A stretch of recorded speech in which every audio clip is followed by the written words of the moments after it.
You know what they call that stretch of highway? Slaughter Alley. They say a trucker patrols that highway looking for people to kill. Let's take a ride on Slaughter Alley. I wanted to do something that kind of mashes two genres, like Joyride meets Fast and Furious. Immediately, all these people around me on the crew that I often work with got so excited that I knew this was one we had to do.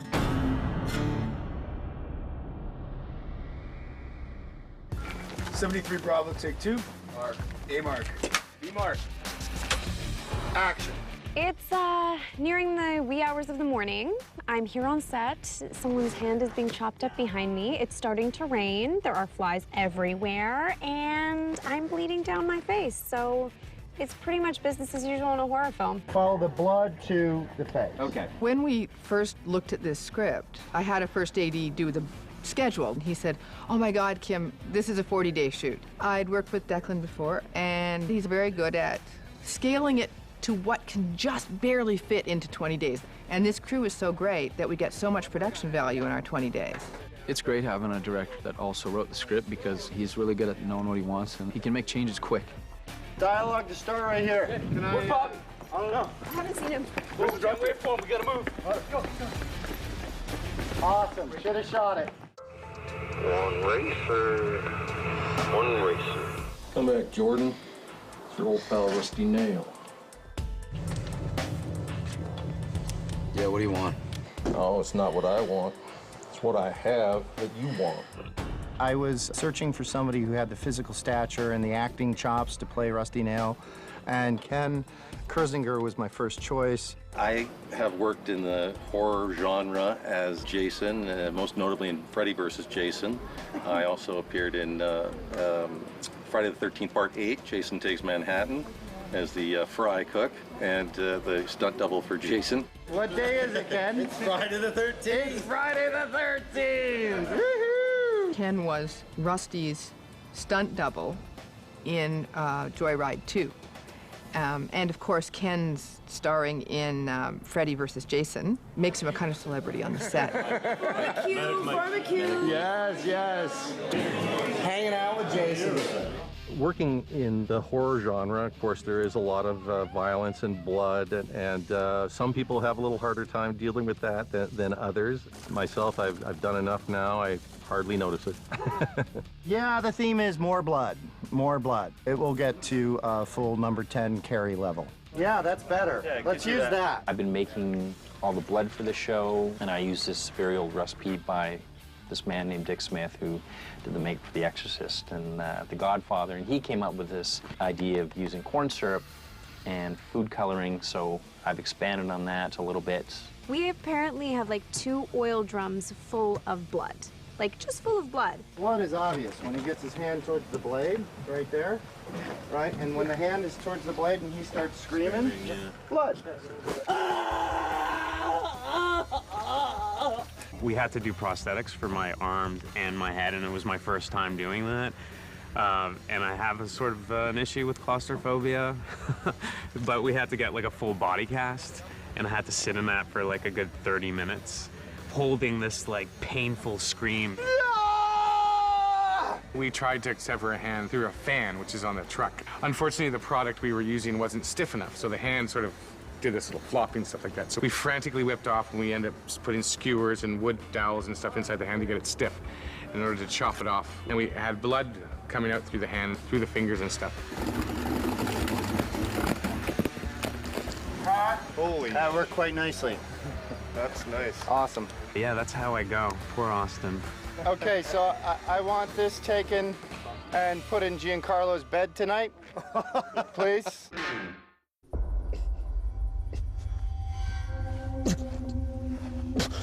A lot of us die in kind of unique ways. I think that's one of Declan's strengths, is he has a kind of a terrifying imagination when it comes to killing people. I wanted to do kills that were different, that you haven't necessarily seen before on film, and I also thematically wanted to tie them all in automotive related, so we have various kills that involve Rusty's truck You kind of have to invent these kills, so when you start physically putting stuff together, you end up finding things that work and some things that don't work. And then sometimes we actually end up not even doing what we originally thought, and we come up with even a better idea. And it's a lot of fun. The night of my death was pretty interesting because we made 2 dummies of me. The dummy turned out excellently, freaked me out a little bit, strapped her to the top of a vehicle on some mannequin legs, and then we drive a truck full speed into an overpass. So the first time we do it, too slow. And the dummy just falls back onto the truck. And everyone's like, ugh, because this is about an hour reset. So we're gonna redo that one. We're gonna do some pyrotechnics and blow her guts out so that it comes right at camera. It'll be really, really gory and a lot of fun. All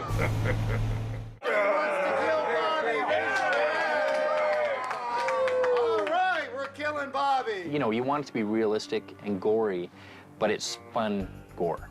So realism is kind of thrown out the window a little bit in exchange for something that everyone's gonna go, oh, gross, fun, but let's watch it again. As you can see, I'm all chained up from my chest to my face with metal spikes, and right now they're hooking up some bloodlines to make it a bit gory because these chains are gonna start impaling my chest and face at the same time and ultimately crushing my skull, so yeah, it's gonna be fun. We use a lot of different materials when you're doing this kind of work. So these heads, I knew that we're impaling them, we're chopping into them, we're squishing them. The most economical and easy material to use would be gelatin. Once the gelatin skin is cast, and we fill it with expandable foam that's soft. So for instance, this is his head getting compressed, so you can really squish it easily. Almost all the deaths in the film have something to do with Rusty's truck, which I think is really neat because that's what makes Rusty unique from all of the other iconic killers and all the other horror films. Rusty's a truck driver, and he uses his truck in multiple ways to kill just about all of us. Rusty's truck is a '84 Peterbilt, and actually Declan is the one that found it. It's scheduled to get grappled at the junkyard and put into a car crusher. I think we'll have a moment of silence, maybe light a candle for it, because it's kind of grown on me. I'm getting a little attached to Rusty's truck. Keeping with the racing theme, I wanted to find a rally car that would fit in like a Fast and Furious. So I found a Subaru WRX STI, which is a 5-speed manual. I think I took her up to about 120. One of my favorite parts actually of driving in the race car was driving with the stunt drivers in the car, because you never get to go that fast in real life. The race car has a support vehicle, and it pulls the trailer that the car rides on sometimes, and they settled on the 2000 Blazer. Rick Skeen and his crew put the roll bar in and did a nice pipe ramp the other night.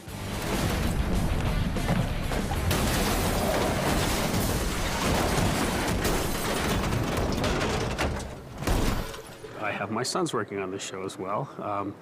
Much to the delight and chagrin of my wife. Stunts is a business where trust is a huge thing, and it's nice to know that if you're getting lit on fire or doing anything crazy, that you have your dad and your brother there to have your back. We also do all the roll caging and car preparation in-house, so knowing that he was driving it, I got to sort of go over it with extra care and be extra meticulous, because I would have to answer to my wife if something happened. That would be a bad phone call.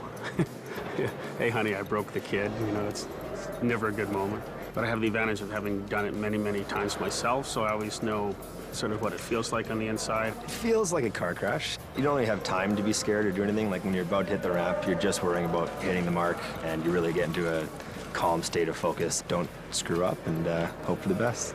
I had a little car perched at the end of the runway with the keys in it, so when I finished my drive with the truck, I hopped in that little car and raced to make sure he was okay myself. I think that was the dad part. Everything worked out great. Got a great crash, great spiral, great camera angles, so we're all very happy in the end.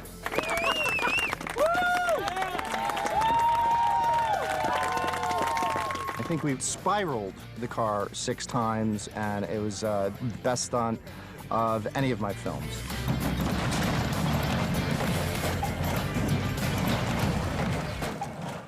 Okay, so we're filming the scene the other night. Rusty Nail has told us over the radio that he has some of our friends, and we actually hear one of our friends die. So we're all freaking out, we're losing it. Ben Hollingsworth, he's playing Mickey, he's in the passenger seat, and he's got the phone. I've always had phones that have been fake on set. I've never had a real live one that's actually gonna call something. So I press 911 and I press send. Hello? 911, what's your emergency? Hello? I need help, okay? Well, there's this guy, he's trying to kill our friends. He's fucking killing our friends. And I'm like, great, this is awesome. I have a real voice to react to. And then she goes, I need to know your location. I'm like, that's not scripted. Sir, I can't help you if you don't tell me where you are. I don't know where we are! So the police legitly hear us freaking out about how our friends have been killed. We don't know where we are.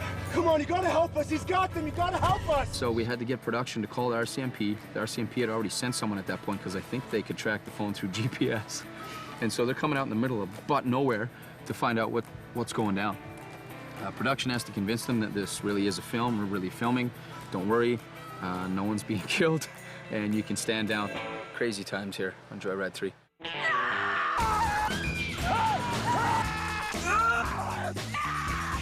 Horror films provide you with an opportunity to revisit childhood fantasies of guts and gore and things that we sneak out of our rooms late at night to watch on our television. Jesus Christ! Things that we're not allowed to see. And I think that's really exciting. Being on a horror film is so different from a lot of films because it's this constant state of fear and then laughter. We get to be covered in blood, we get to do these crazy things, and then we get to actually just hang out and watch the footage together. So it's pretty unique.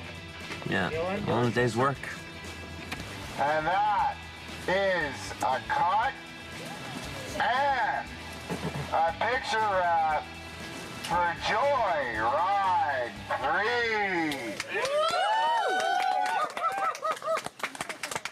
Thank you, everyone. It has been an honor and a pleasure working with all of you. I know how hard you all work. It takes a lot of people to make a movie. Couldn't have done it without you. I know how much you guys work so hard. Thank you from the bottom of my heart.